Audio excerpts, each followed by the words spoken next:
And joining me now is Miami Mayor Francis Suarez, who himself has tested positive for coronavirus and is under containment. Mayor, thanks so much for being on. How are you feeling?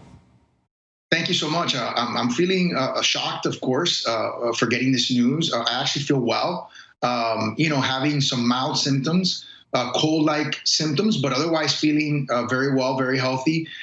Been working pretty much all day, and it just shocked, obviously. I mean, yesterday I was at a council meeting, and I received word that I was in a room with someone who had tested positive. Don't recall interacting with the person, but I could have shaken their hand or spoken to them briefly. The Department of Health asked me to come in and take a test along with some other high-ranking elected officials. They tested negative. I tested positive. So I've been in quarantine since I got the news. And obviously now, certainly this is a more intense process. And what was that process like of getting tested and getting your results? So the process was, as soon as I learned that I was in close proximity with someone who was infected, I implemented a self-quarantine immediately, along with other elected officials. And then the Department of Health called me. I went over to their location. I got swabbed. It's a swab test, not too dissimilar to a flu test. And then that was yesterday. Today, I received the news that I tested positive, and that created a whole other set of issues. First, I had to go public with it immediately. Secondly, from a continuing continuity of government perspective, I had to inform all the elected officials that I've been in contact with. Of course, our city manager, our police chief, they have decided to self-quarantine. Some of our council members have decided to self-quarantine, and so we're going through that process now. I imagine it's a complicated one, but Mayor, with the chief of police now in self-quarantine, I know his results aren't back yet, but are you worried about possible ripple effects that may involve taking officers off the streets? No, not yet. We have a continuity of operations plan that actually contemplates up to 40% of our workforce being infected and not being able to work. And that's something that we've been drilling for the last few weeks. So we've been preparing for this possibility. What I'm trying to do is now that I'm sort of a high-profile person that is infected, is I'm going to do a diary, because what I want to do is sort of dispel the rumors and the understandable anxiety that people have about the possibility of getting infected. I feel well.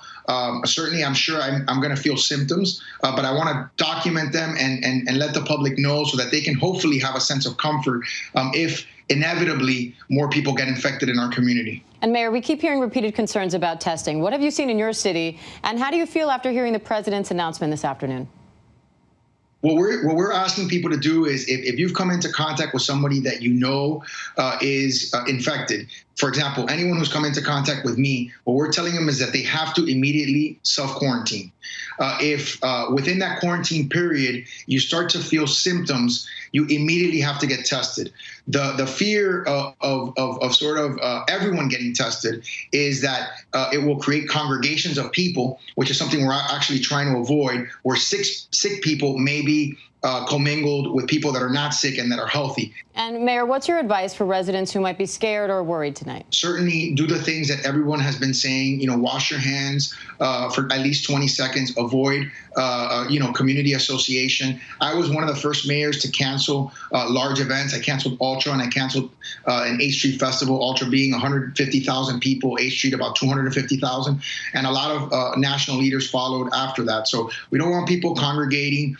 We don't want people to panic either. And that's why I'm going to be doing this diary, so that people can see how someone who's infected is affected by this virus. And finally, Mayor, we know you are young, you are healthy, you hopefully will fall into the parameters of people who recover from this just fine.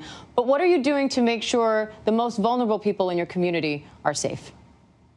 Well, the most vulnerable in our community are particularly the elderly.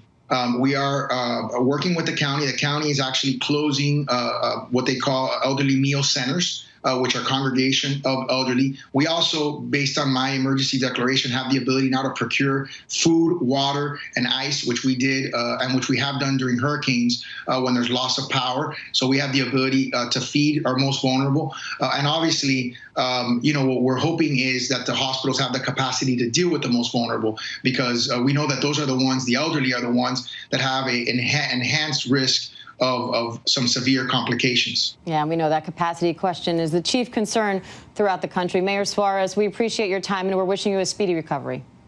Thank you so much. Thank you. Hi, everyone. George Stephanopoulos here. Thanks for checking out the ABC News YouTube channel. If you'd like to get more videos, show highlights, and watch live event coverage, click on the right over here to subscribe to our channel. And don't forget to download the ABC News app for breaking news alerts. Thanks for watching.